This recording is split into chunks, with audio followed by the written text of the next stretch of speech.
व्याज व्याज नंतर मिळतो आपल्याला. ए मधून मुद्दल वजा केली, रास मधून मुद्दल वजा केली की मग आपल्याला चक्रवाढ व्याज मिळतो. मग ए जे सूत्र आहे एच रासच, ते सूत्र आपण इतर ठिकाणी पण वापरू शकतो. व्याज शोधण्यासाठी तर उपयोग होतोच त्याचा, पण आणखी कधी आपण त्याचा उपयोग करू शकतो? तर आणखी कुठे त्याचा उपयोग होतो माहितीये का? जिथे एखादी गोष्ट एका ठराविक दराने त्याची वाढ होत असेल किंवा ठराविक दराने त्याची घट होत असेल किमतीमध्ये.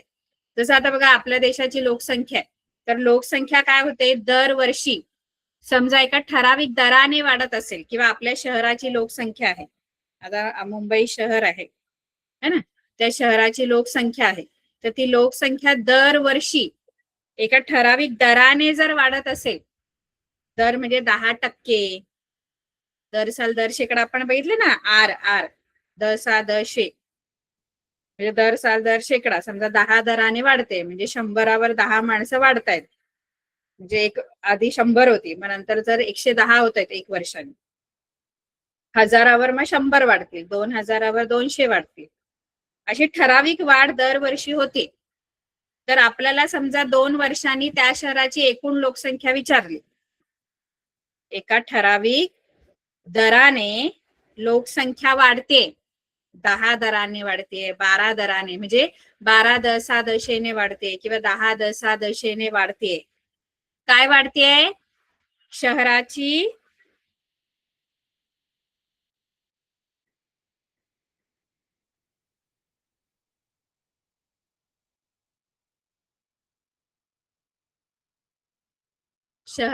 लोकसंख्या. शहराची काय? लोकसंख्या. तर ती लोकसंख्या ठराविक दराने जर वाढत असेल तर 2 वर्षांनी त्या शहराची लोकसंख्या किती आहे, 3 वर्षांनी किती आहे, हे आपण या चक्रवाढ व्याजाचं जे सूत्र आहे रासचं, त्या सूत्राने आपण काढू शकतो. म्हणजे काय, समजा आता एखाद्या शहराची लोकसंख्या आता समजा 10,000 आहे, आता या वर्षी 2026 मध्ये समजा 10,000 त्या शहराची लोकसंख्या आहे, आणि समजा तुम्हाला सांगितलं की ही जी लोकसंख्या आहे ती 12 दराने किंवा 10 दराने, आपण सोपं घेऊया, 10 दसा दशे, म्हणजे दर साल दर शेकडा 10 दराने ती वाढते दरवर्षी. तर 2 वर्षांनी त्या शहराची लोकसंख्या किती होईल बरं? मग ती शोधण्यासाठी आपण काय करायचं, आपलं जे सूत्र आहे रास एच, ते सूत्र आपण कसं वापरू शकतो ते बघूया. तुम्हाला स्क्रीन दिसते सर्वांना?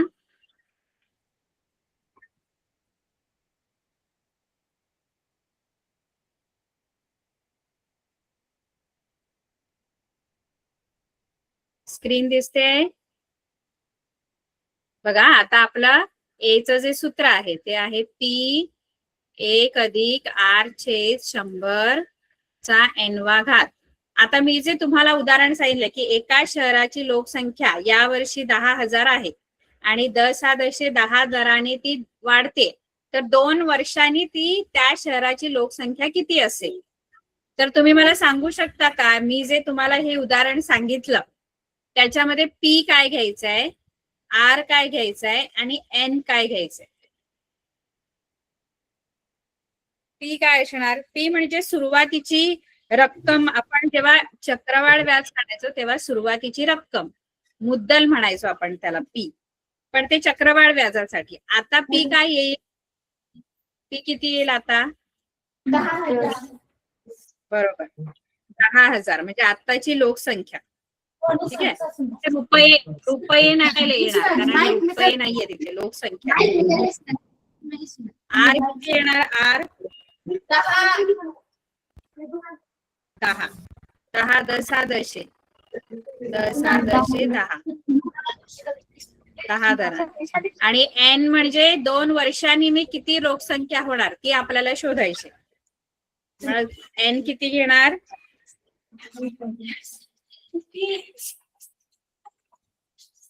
म्हणजे मी विचारलं की 2 वर्षानंतर म्हणजे 2028 मध्ये ती लोकसंख्या किती होईल. आता 2026 आहे. 2028 ला किती लोकसंख्या होईल? म्हणजे किती वर्षाचा कालावधी घेतलेला आहे आपण? किती वर्षाचा कालावधी घेतलेला आहे? 2 वर्ष. आता आपल्याला 2 वर्षांनी किती लोकसंख्या होणार त्या शहराची, हे जर आपल्याला शोधायचं असेल तर आपण म्यूट करा. तर आपण हे एचं सूत्र वापरू शकतो. म्यूट करा सर्वांनी. बघा, एखाद्या गोष्टीची ठराविक दराने वाढ होत असेल किंवा ठराविक दराने घट जरी होत असेल तरी सुद्धा हे सूत्र वापरता येतं. आता हे सूत्र तुम्ही वापरू शकता. हे सूत्र वापरल्यानंतर ए पी कंसात 1 अधिक R छेद 100 आणि इथे n. आता याच्यात किमती टाकूया आपण. पी आहे तुमचं 10,000, 1 अधिक 10 छेद 100, R 10 आहे आणि n 2 आहे. इथे काय होणार? ए बरोबर 10,000, हा 0 0 जाणार, मग 1 अधिक 1 छेद 10 राहणार. त्यानंतर आपण याचा छेद सारखा करणार आहे. इथे छेद काही नाही म्हणजे 1 आहे. मग याचा छेद समान करण्यासाठी इथे 1 आहे, इथे 10 आहे. इथे छेद समान करण्यासाठी कितीने गुणायचं आपण?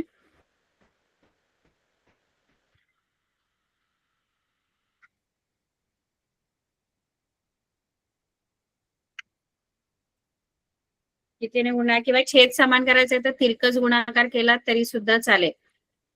तिरकस गुणाकार करा पाहिजे तर. 10,000 इथे हा गुणाकार 10 एके 10 येणार आणि असा गुणाकार 1 एके 1 अधिक 1 आणि खाली छेदामध्ये छेदांचा गुणाकार. छेदामध्ये 10 आणि 1 आहे. 10 एके 10. तिरकस गुणाकार करायचा. 1 आहे आणि 1 छेद 10 आहे. तिरकस गुणाकार करून सुद्धा छेद समान करता येतो. 10 एके 10 असा गुणाकार. 10 एके 10 10 अधिक 1 एके 1 आणि खाली या छेदांचा गुणाकार. खाली छेदांचा गुणाकार 10 एके 10. म्हणजे किती येणार तुमचं कंसामध्ये उत्तर आतमध्ये? 10 अधिक 1 11 छेद 10 चा वर्ग. 11 छेद 10 चा वर्ग म्हणजे 11 छेद 10 किती वेळा गुणायचे आपण?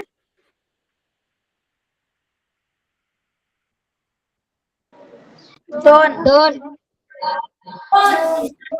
हा 0 0 आणि हा 0 0 गेला. इथे राहिले 100 गुणिले 11 गुणिले 11. याचा गुणाकार सांगा मला किती येतो? 100 गुणिले 11 गुणिले 11चा गुणाकार किती आहे?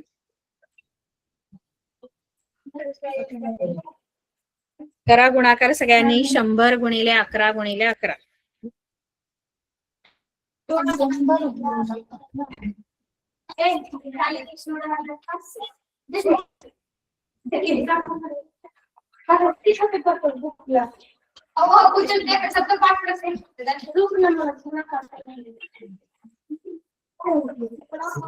गुणाकार करताय ना? केला गुणाकार?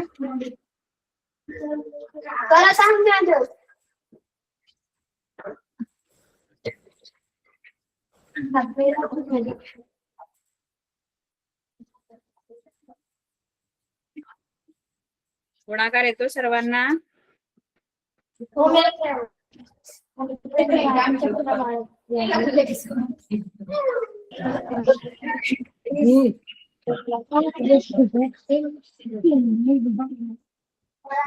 म्यूट करा बाकीच्यांनी. ज्यांच्या इथून आवाज येतो त्यांनी म्यूट करा प्लीज.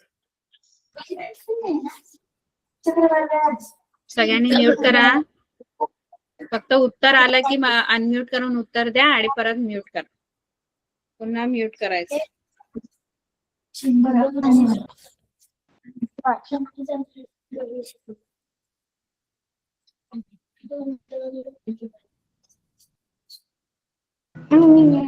$10,000 10,000.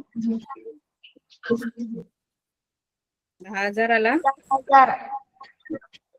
2,000.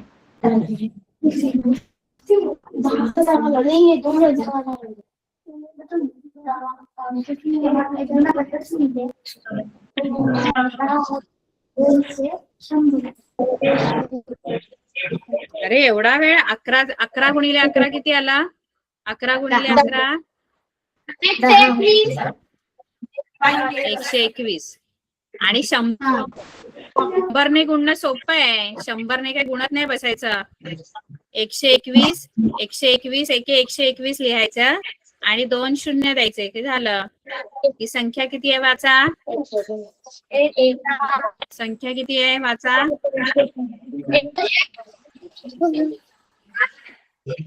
1,200. 1,000 आहे. 12,100. 12,100. आधी लोकसंख्या किती होती सुरुवातीला? ही 2 वर्षानंतरची लोकसंख्या आहे. 10,000 होती आणि आता 2 वर्षानंतर त्या शहराची लोकसंख्या किती झाली? 12,100. कारण दरवर्षी 10 10 दशे या दराने 10 दराने ती काय होते? वाढते. त्यामुळे 2 वर्षानंतर एवढी लोकसंख्या झाली. आधी 10,000 होते. कळलं? आता याच्यावरून बघा. आणि एखाद्या वस्तूची बघा किंमत कमी पण होते एखाद्या ठराविक दराने. म्हणजे आपण बघा एखादी गाडी वगैरे घेतली किंवा घरामध्ये आपण टीव्ही घेतला, फ्रीज घेतला किंवा एखादी मशिनरीज घेतली, आपण मशीन्स घेतल्या, तर वेळेनुसार त्याची किंमत. म्यूट करा प्लीज. गुलाब शाळेतल्या विद्यार्थ्यांनी म्यूट करा म्हणजे मला पुढे शिकवता येईल ना.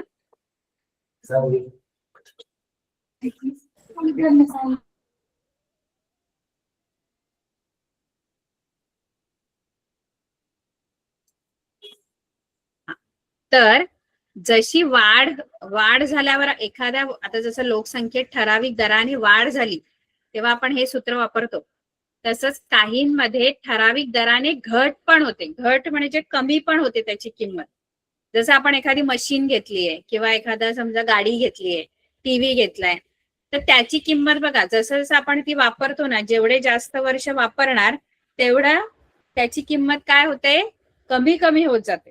दरवर्षी ठरलेलं असतं की ही वस्तू आहे तर या वस्तूची दरवर्षी एवढ्या एवढ्या टक्क्याने किंमत कमी होणार. 5% कमी होणार किंवा 10% किंवा 15% घट होते. घट म्हणजे त्या वस्तूच्या किमतीमध्ये घट होते. आता तुम्ही एखादी वस्तू, समजा तुम्ही गाडी जर घेतली 2 लाखाला, पण 2 लाखाला गाडी घेतली आणि तुम्ही तशीच ठेवली, काही वापरली नाही, पण दुसऱ्या वर्षी तुम्ही जरी ती नवी कोरी गाडी विकायला जर गेले ना, तर तुम्हाला तेवढेच पैसे कोणीच देणार नाही. कारण 1 वर्ष ती तुमच्याकडे राहिल्यामुळे तिची किंमत, तुम्ही वापरा किंवा नका वापरू, मार्केटमध्ये तिची व्हॅल्यू ही कमी होतेच. म्हणजे एक ठराविक दराने तिची किंमत तुम्हाला कमी मिळणार. म्हणजे तुम्ही वापरा किंवा नका वापरा. समजा 10% कमी झाली तर तुम्हाला 20,000 कमी होणार त्याच्यातले. कळलं का? म्हणजे तुमची गाडी 1,80,000लाच विकली जाणार 1 वर्षानंतर. तुम्ही असं ठरवलं की अरे मी नाही वापरत ही गाडी, मग तुम्ही घेऊन फक्त ठेवली आणि ती वापरलीच नाही आणि दुसऱ्या वर्षी विकायला गेलात तर तुम्ही म्हणाल की मी वापरलीच नाही, मला ह्याचे सगळे पैसे मिळायला पाहिजे. तर तसं नाही होत. प्रत्येक वस्तूची किंमत ही काही कालावधी गेल्यानंतर ती घसरते, घट होते त्या किमतीमध्ये. मग ती जी घट आहे ती ठराविक दराने होते. म्हणजे दर असतो त्याचा 10%, 8%, 12%, जशी वस्तू जी असेल त्याप्रमाणे तिचा घसाऱ्याचा दर असतो.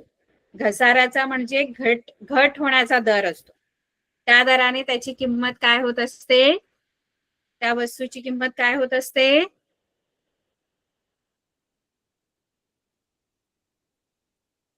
काय होत असते?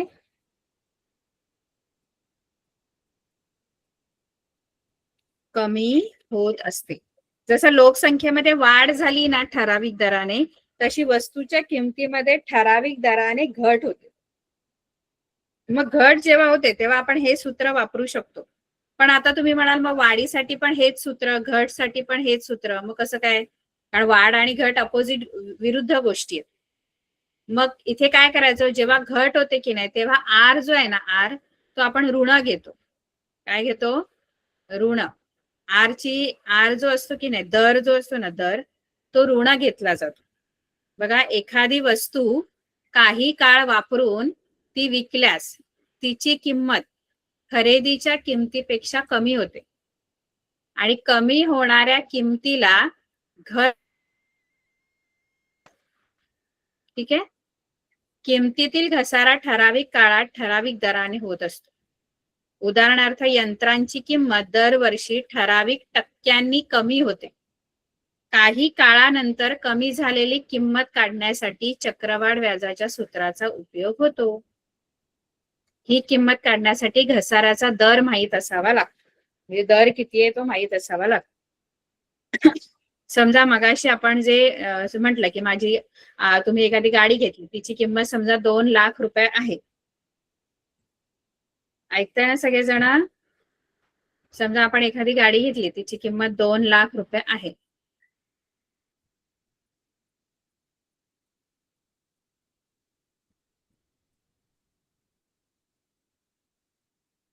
दोन लाख समजा किंमत आहे त्या गाडीची, है ना? आणि घसाऱ्याचा जो दर आहे हे तुमच्यासाठी मग पी आहे, जी आताची किंमत किंवा तुमची सुरुवातीची किंमत आहे. आर जी आहे, आर हा ऋण 10 घेणार आपण, कारण जर घसारा आहे म्हणजे जर घट आहे तर आर जो आहे तो ऋण असतो. वाढ असेल तेव्हा आर धन असतो आणि जर घट असेल तर आर ऋण असतो. ऋण 10 दशादशे.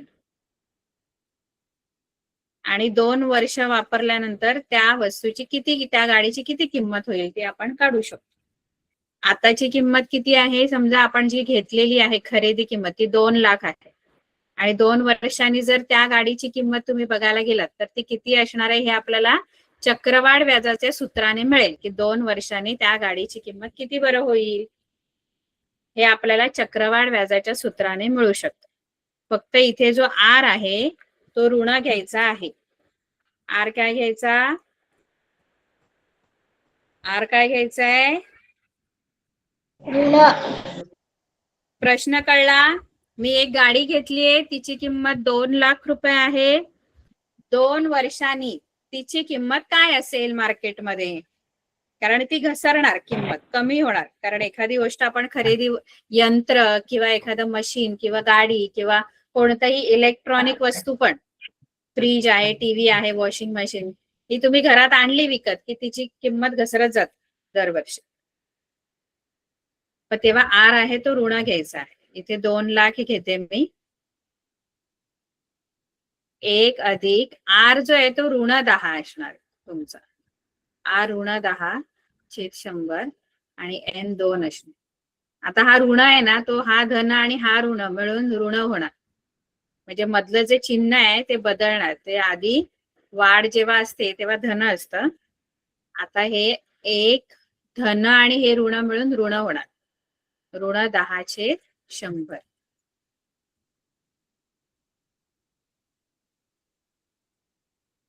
मग इथे आता 0 जाणार. फक्त मगाशी आधी बेरीज होती, जेव्हा वाढ असते तेव्हा बेरीज होते, आता वजाबाकी होणार. 1 - 1/10.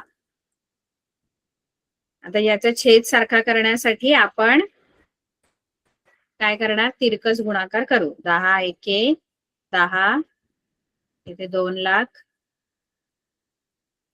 10 एके 10 वजा 1 एके 1 आणि भागिले 10 आणि 1 चा गुणाकार, 10 एके 10 वर्ग. इकडे 2 लाख, इथे किती येईल आता? 10 वजा 1 किती? 10 वजा 1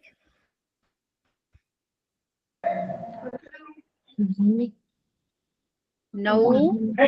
9 गुणिले 10 9/10चा वर्ग. आता 9/10चा वर्ग म्हणजे 9/10 दोनदा गुणायचे. इकडे 2 लाख आणि 9/10 गुणिले 9/10. मग अशी बेरीज झाली होती. आता वजाबाकी, कारण तुमचा दर जो आहे तो ऋण आहे. 0 गेले आणि आता राहिलं 2000. इकडे राहिले 2000, कारण 2 शून्य कट झाले. गुणिले 9 गुणिले 9. 90 किती होतात? 9 9 जा 90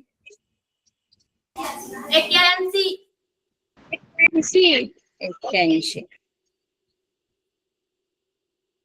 आणि आता फक्त काय करा, हा 2 आणि 81चा गुणाकार करा आणि त्याच्याबरोबरती 3 शून्य हे नंतर द्यायचे. आधी फक्त जेवढ्या संख्या द्या 2 आणि 81. 81 ला 2 ने गुणा, ते उत्तर आलं की त्याच्या पुढे 3 शून्य दिले की झाला गुणाकार. 81 दोणे किती? 81 दोणे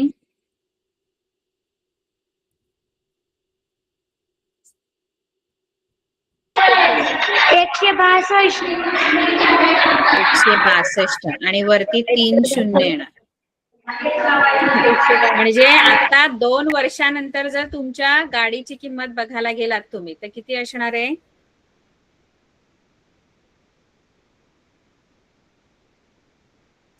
वाचा, ही संख्या किती आहे?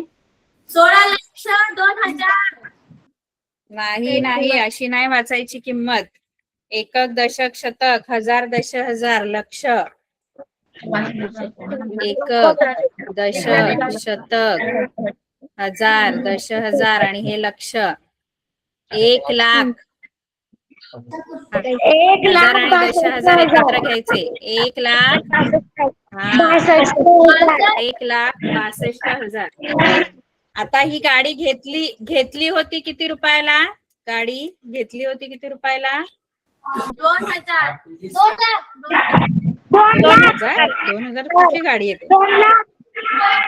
2 लाख. 2,000 कोणती गाडी मिळते मला पण सांगा जरा, मी लगेच घेते. 2 लाख किंमत होती आणि त्याचा जो दर आहे घसाऱ्याचा, म्हणजे त्याची किंमत जी घट होते, कमी होते, ती 10 दराने होते.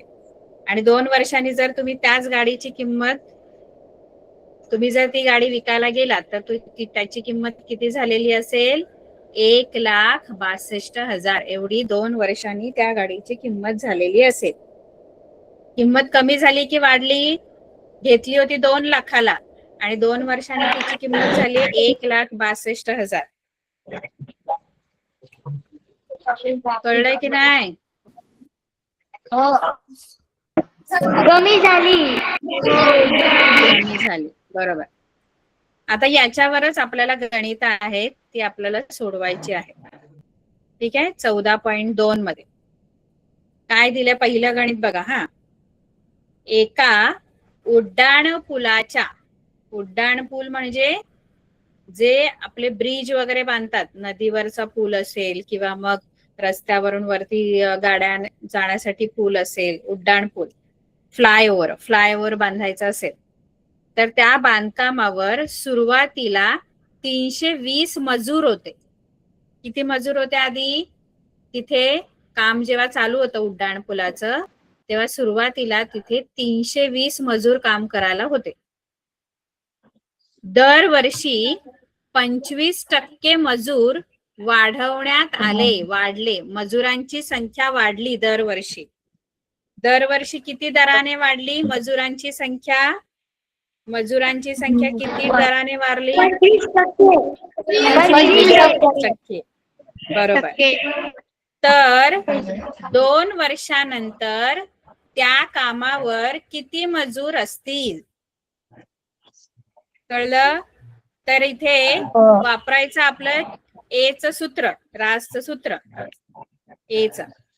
आता इथे पी किती घ्यायचा? पी किती घ्यायचा? आर किती घ्यायचा? आणि एन किती घ्यायचा? सांगा. पी किती येणार?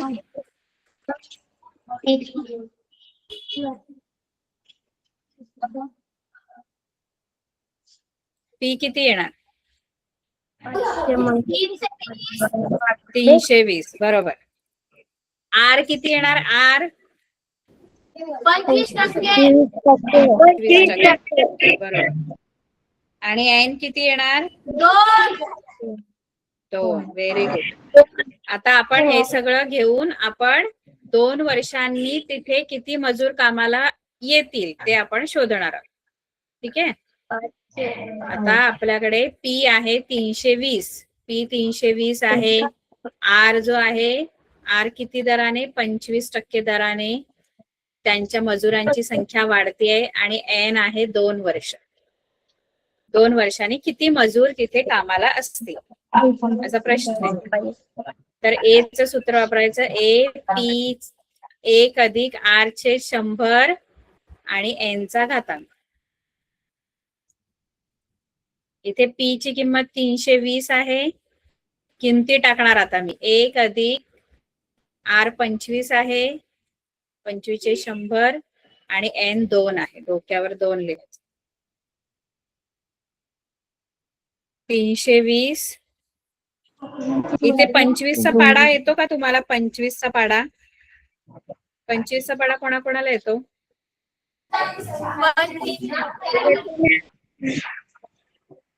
अच्छा, ह्या 2 संख्या 25 च्या पाड्यात येतात का? दोन्ही पण 25 आणि 100 25 च्या पाड्यात येतात का? आता 25 तर येणारच 25 च्या पाड्यात. 100 पण येतात का? 100 येतात का 25 च्या पाड्यात? येतात.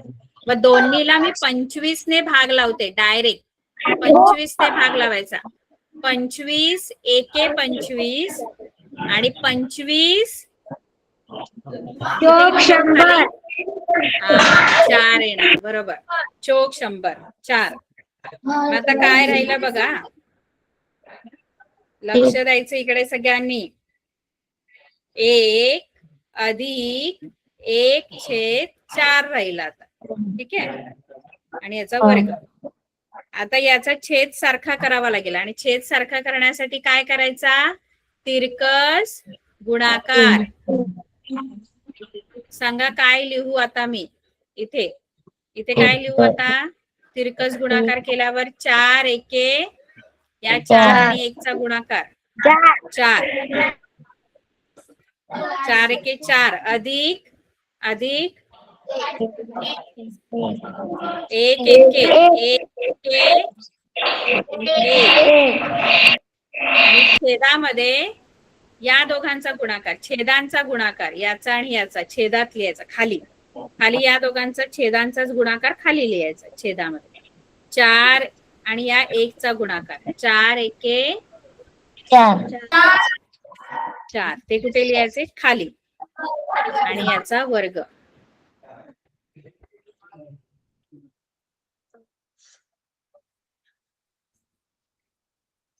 तीनशे 20. 4 अधिक 1 किती? 5. 5/4 चा वर्ग.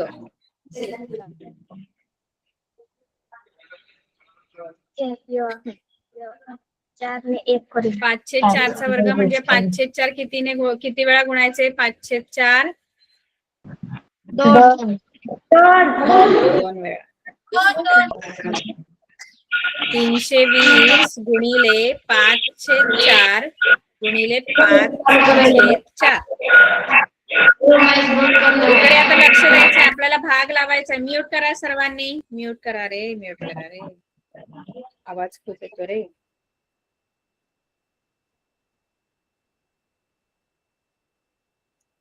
आता इथे आपल्याला अंशात आणि छेदात भाग लावायचा आहे. अंशात या 3 संख्या आहेत. 320 5 5 आणि छेदामध्ये 4 4 अशा खाली संख्या आहेत. तर एक अंशातली आणि एक छेदातली असा भाग लावायचा असतो. तर एक अंशातली समजा ही 320 आहे. तर 320 आता आपण 32 बघितले. तर 32 आणि 4 हे कोणाच्या पाड्यात येतात? दोन्ही संख्या कोणाच्या पाड्यात येतात? 32 आणि 4. 0 आहे इथे, पण तो 0 नंतर आपण घेऊ शकतो. तुम्ही सांगू शकता का? 32 आणि ही 4 एक अंशातली आणि एक छेदातली. 32 म्हणजे 320 आहेत, पण 0 नंतर आपण देऊ शकतो. 4 ने मी भाग लावणार.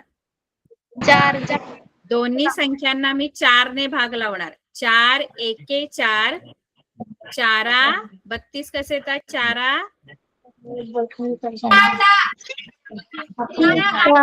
हा 32 आणि वरचा हा शून्य जो आहे तो याच्या पुढे द्यायचा. 4 8 32 आणि शून्य म्हणजे 80 उत्तर आहे. पुन्हा आता हे 4 आहेत बघा, हे 4 आहेत आणि हे 8 आहेत. या दोघांना किती भाग जाईल? छेदातल्या संख्या घालवण्याचा प्रयत्न करायचा. आता छेदामध्ये अजून 4 राहिलेत आपले. हे 4 कोणाबरोबर भाग जातो का बघायचं. 4 आणि 8 कोणाच्या पाड्यात येतात? 4 आणि 8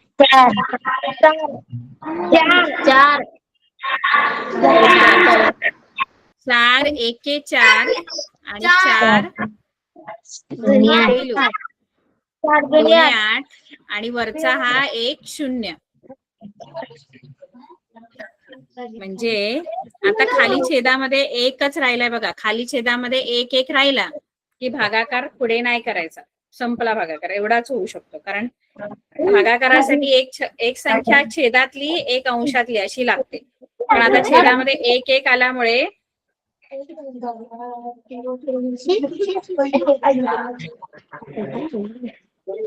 म्यूट करा, म्यूट करा, म्यूट करा, म्यूट करा प्लीज. कॅमेरा बंद करू, माईक बंद कर.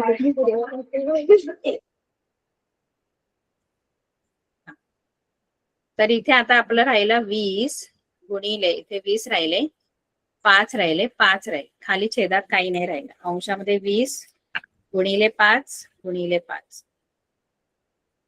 हे 20 5 100 आणि 100 5 500. म्हणजे मजुरांची जी संख्या आहे 2 वर्षानंतर ती आता 500 झालेली आहे. सुरुवातीला मजुरांची संख्या जी होती ती किती होती? 320. पण 2 वर्षानंतर मजुरांची संख्या किती झाली? 500. कारण दरवर्षी मजुरांची संख्या वाढते ना 25%.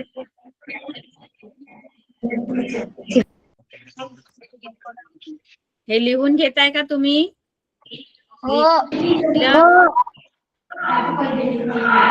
लिहिलं का? की लिहायचंय?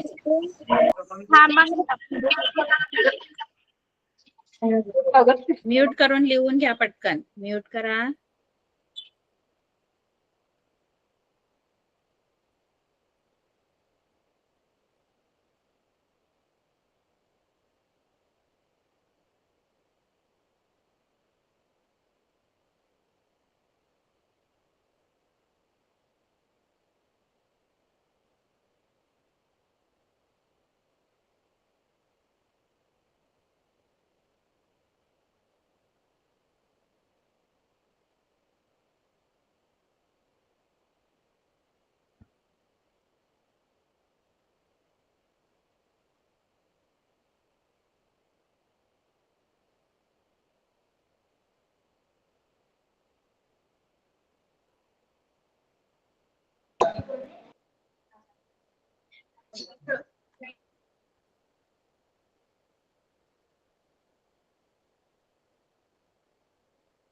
झालं एवढं लिहून?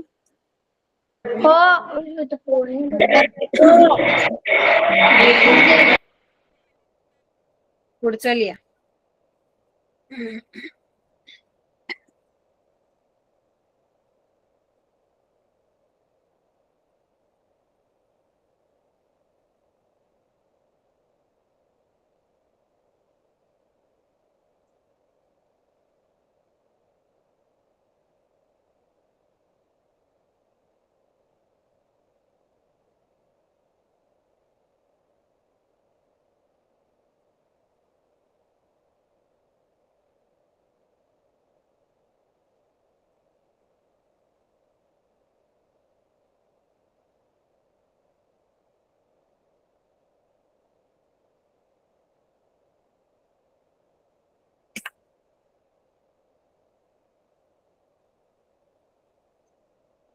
पुढचं घ्यायचं आता गणित.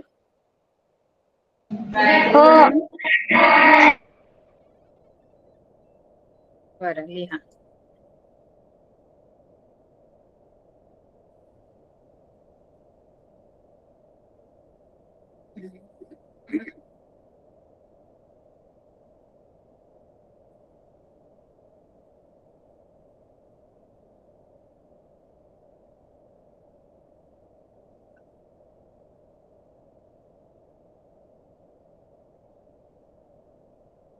ठीक आहे, झालं ना लिहून?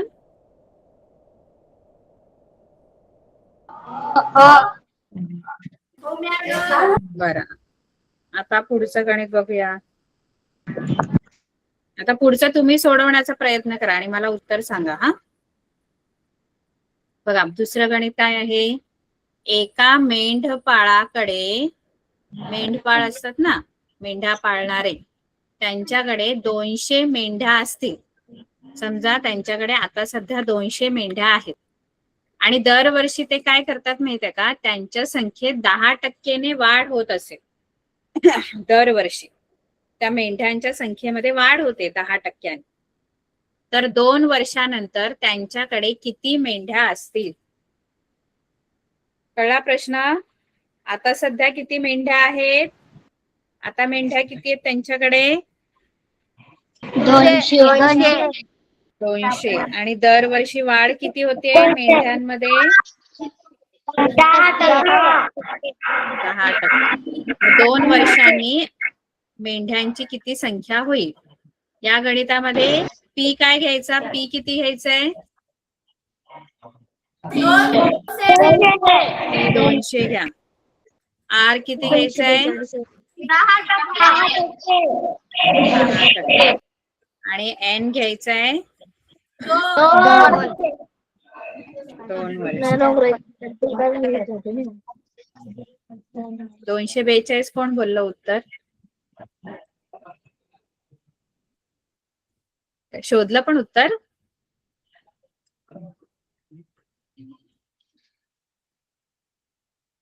बघू द्या कसं सोडवला, दाखवा वही.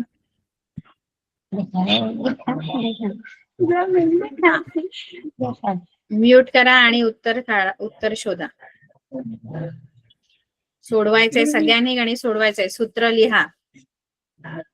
ए बरोबर पी कंसात 1 अधिक आर छेद 100 चा n वा घातांक. याच्यात किमती टाका.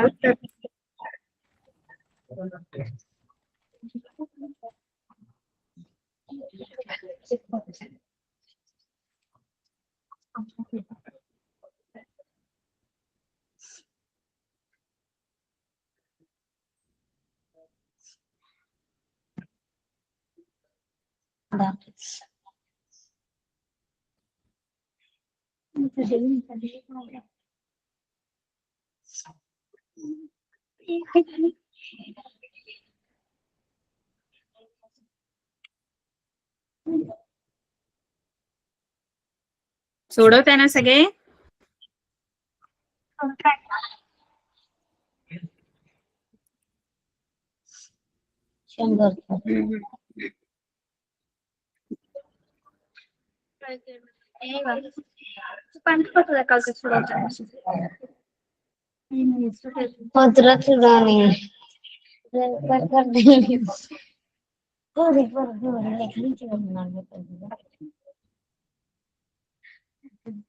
आलं उत्तर?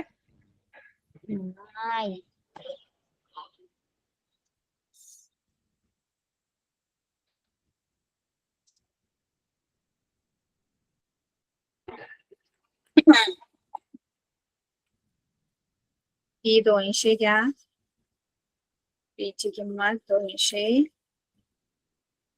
1 अधिक आर 10 आहे छेद 100 आणि एन 2 आहे. इथे आता 0 0 तुम्ही 10 असल्यामुळे घालू शकता. इथे 200 1 अधिक 1 छेद 10 येणार. त्याचा तिरकस गुणाकार करा छेद समान होण्यासाठी. छेद समान होण्यासाठी तिरकस गुणाकार केला तर काय येईल? इथे कंसात काय घ्यायचं? 10 अधिक 1 छेद एक खाली किती लिहायचे? खाली खाली 10 या दोघांचा गुणाकार करायचा छेदामध्ये. 10 एके 10. आता 200 10 अधिक 1 किती? 11 11/10 चा वर्ग. 11/10 चा वर्ग. 200 गुणिले वर्ग म्हटल्यावर 2दा गुणायचे. 11/10 गुणिले 11/10. 0 0 गेला, हा 0 0 गेला. 2 गुणिले 11 गुणिले 11. त्यांचा गुणाकार करा. 11 गुणिले 11 गुणिले 2. 11 गुणिले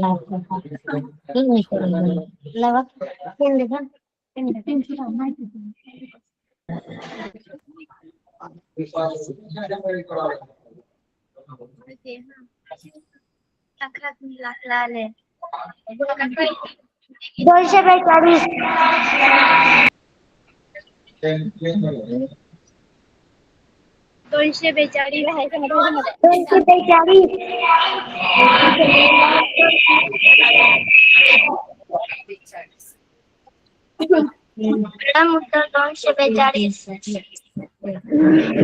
बरोबर आहे.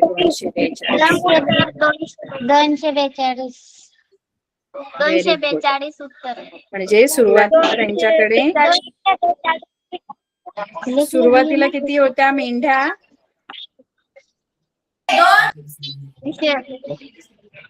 200 होते. 2 वर्षानंतर 42 मेंढ्या वाढणार. 242 ठीक आहे.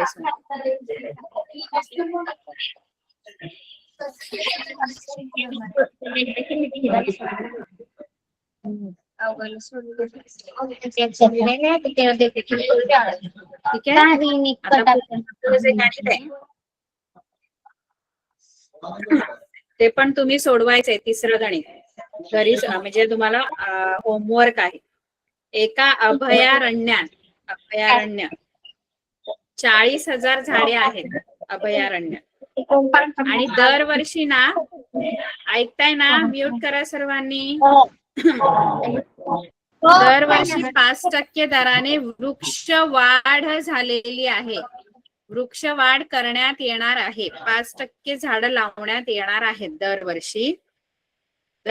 5% दराने वृक्षवाढ करण्याचे उद्दिष्ट ठरवण्यात आले. तर 3 वर्षानंतर त्या अभयारण्यातील झाडांची संख्या किती असली पाहिजे? किती झाडं लावली आहेत अभयारण्यात? आता 40,000 झाडं आहेत. दरवर्षी 5% दराने त्या झाडांची वाढ होणार आहे. इथे पी किती घ्यायचं? पी किती घ्यायचा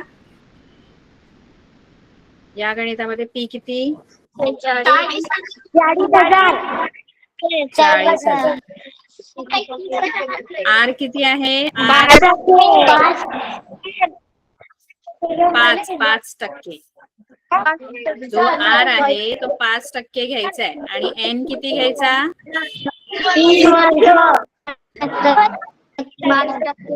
3 वर्ष. सोडवाल सगळेजण? तुम्ही सोडवाल का? होमवर्क आहे तुम्हाला. ठीक आहे. आपली वेळ संपली. सगळ्यांनी गणित सोडवायचंय तिसरं. ठीक आहे. बाय.